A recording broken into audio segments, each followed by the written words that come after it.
ने जिन्नों और परियों की कहानियाँ तो बहुत सुन रखी होंगी और झील सैफुल मलूक से वाबस्ता परियों के अफ़साने और जिन्नों की कहानियाँ इसमें मज़ीद इजाफ़ा करती हैं।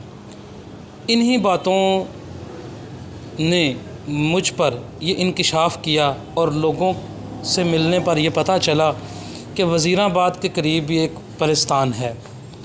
वो एक ऐसी झील है जिसे सैफुल मलूक जैसा कहा जाता है। इसी तगो-दो में, इसी इसरार ने मुझे मजबूर किया कि मैं भी आज वज़ीराबाद की मशहूर गेमन झील में आऊं और देखूं क्या वाक़या ही इसमें जिन्नों और परियों का बसेरा है। तो आज मैं मौजूद हूं वज़ीराबाद की गेमन झील में। यहाँ आके आपको एक पुरसरारियत